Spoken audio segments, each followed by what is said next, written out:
Something strange happened when the Epstein Files resurfaced. It wasn't outrage first, it was anxiety. People didn't just feel angry. They felt uneasy, disoriented, and disturbed.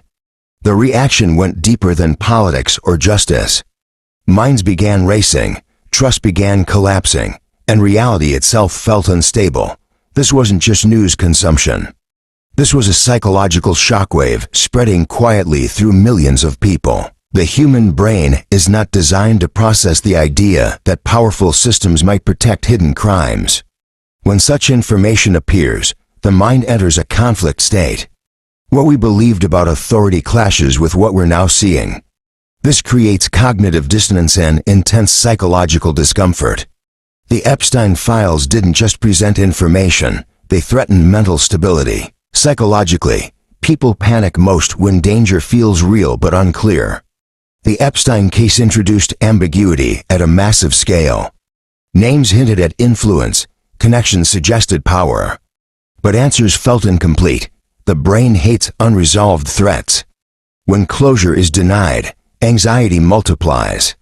This is why people couldn't stop scrolling, reading, and speculating. This wasn't curiosity, it was a survival response. The mind asks, if this could happen unnoticed, what else is hidden? Once that question forms, trust fractures. Institutions feel unsafe, authority feels unreliable. And when trust collapses, psychological panic fills the gap. The Epstein Files didn't just expose actions. They exposed vulnerability in how people perceive control. One reason the reaction was so intense is that Epstein represented something symbolic. Not just a person but a system loophole, a reminder that power can distort accountability. When symbols like that emerge, the brain generalizes fear. It's no longer about one case, it becomes about how the world really works. The panic wasn't loud at first, it was quiet and internal. People felt disturbed but couldn't explain why. That's because the threat wasn't physical, it was existential. The belief that someone is watching out for us weakened. And when that belief breaks, the mind feels exposed. Psychology shows that humans need moral order to feel safe. Even imperfect order is comforting. The Epstein Files disrupted that order. They suggested moral chaos beneath polished surfaces. That's deeply unsettling. The brain reacts by either obsessing or shutting down, both signs of panic. Notice how conversations changed. People didn't just debate facts, they questioned reality. Who can be trusted? Who is protected? Who decides truth? These are not casual thoughts. These are destabilizing questions. Once they surface, the psychological ground beneath a person begins to shift. This is why the story felt heavier than most scandals. It didn't stay in one category. It touched politics, wealth, media, justice, and silence. The more areas it touched, the more the brain felt surrounded. Panic increases when threats feel everywhere. The mind also struggles with scale. One crime is tragic, a pattern is terrifying. The Epstein Files implied patterns without fully revealing them. That implication alone was enough to overwhelm mental processing. The brain tries to connect dots faster than it can handle. Another key factor was helplessness. People felt like observers, not participants.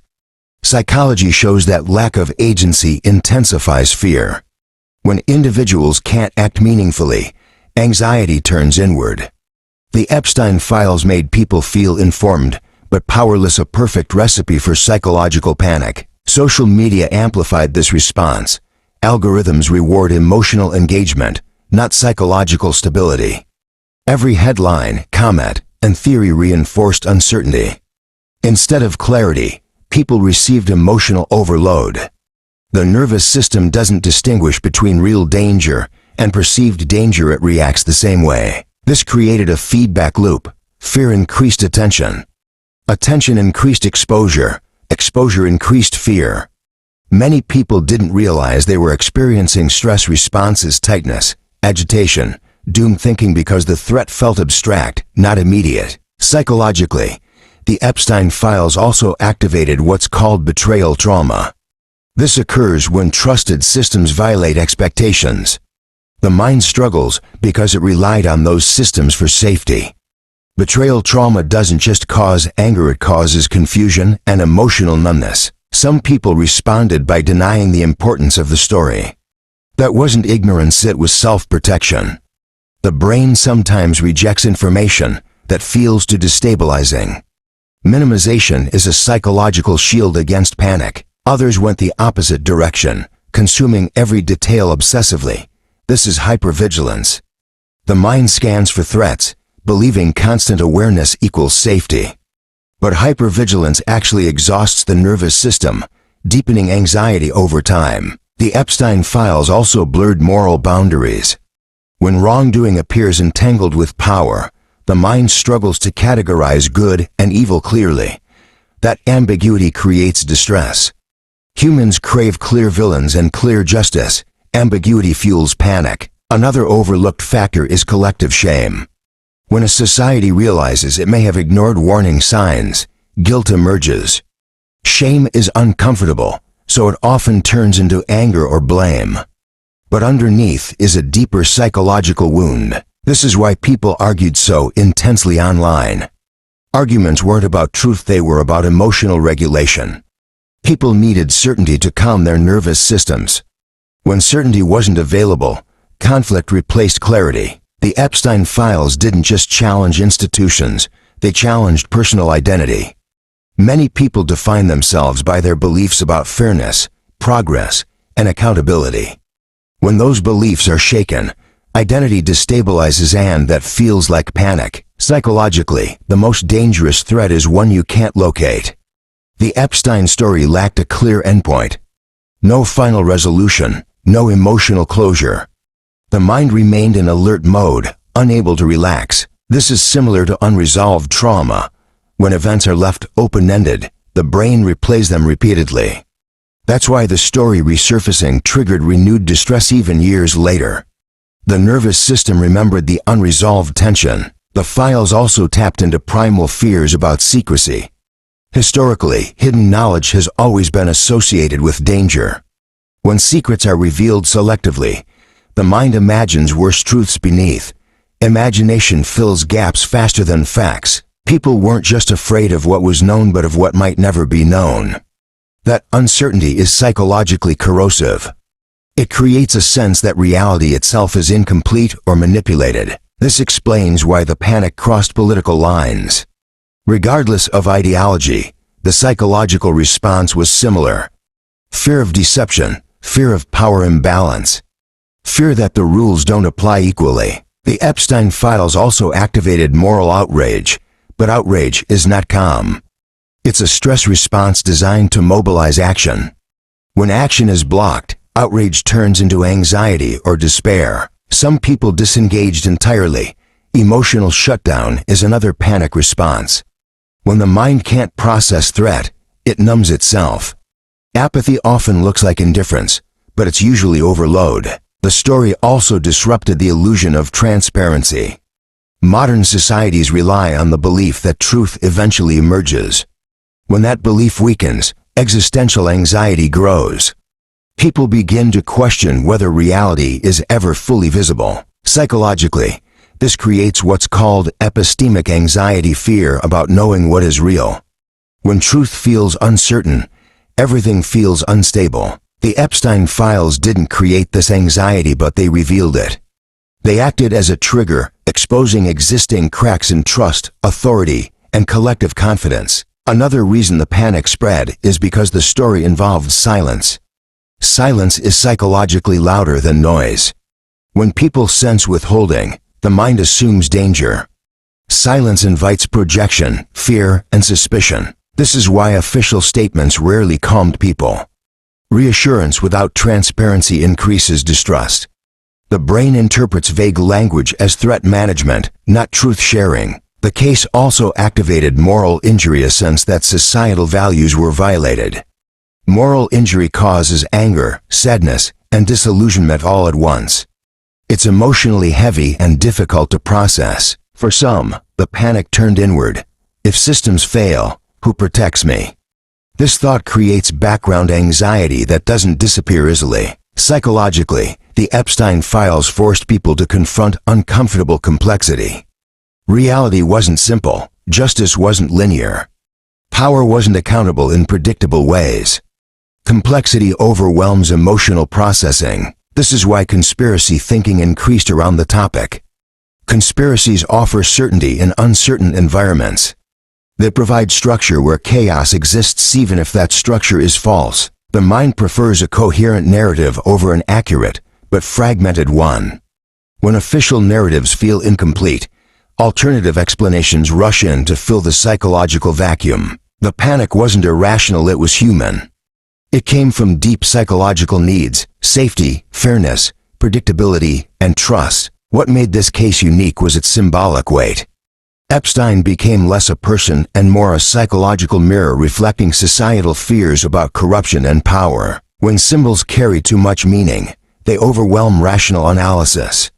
Emotional reactions dominate, and panic spreads silently. The Epstein Files also triggered intergenerational fear.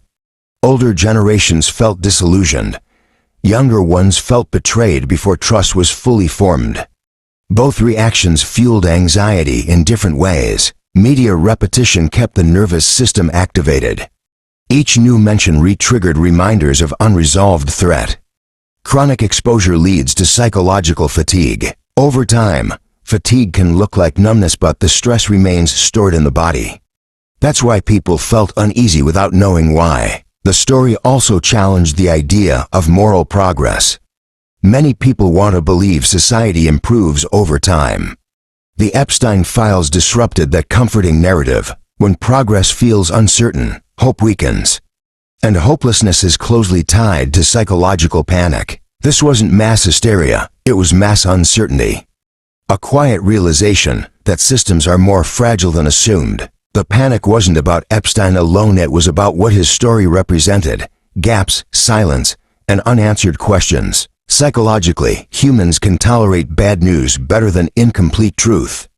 Uncertainty is more stressful than clarity, even if clarity is painful. That's why the lack of final resolution mattered so much.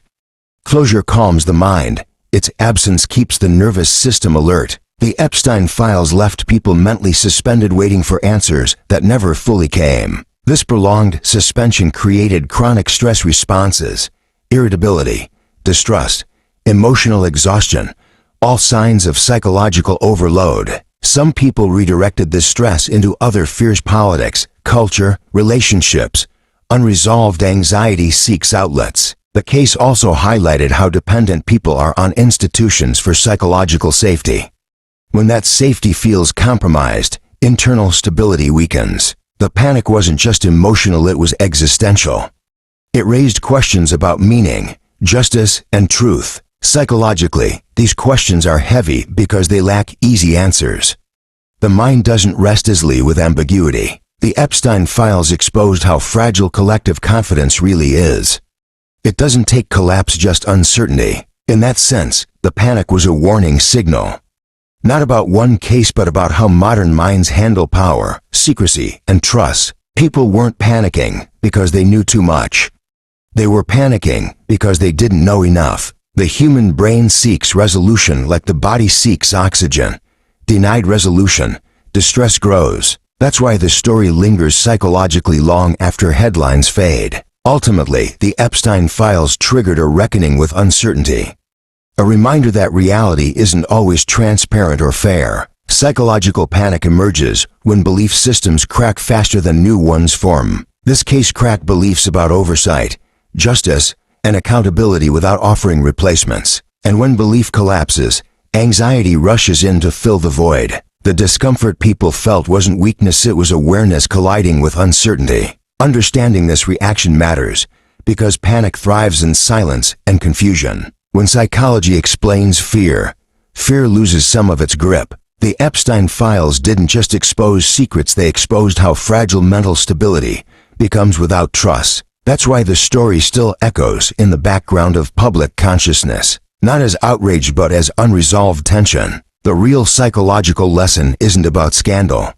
It's about how the mind responds to broken narratives. When truth feels partial, anxiety becomes constant. When power feels untouchable, Trust erodes, and when trust erodes, panic doesn't scream, it simmers. The Epstein Files were not just a story. They were a psychological event, and the mind is still processing it.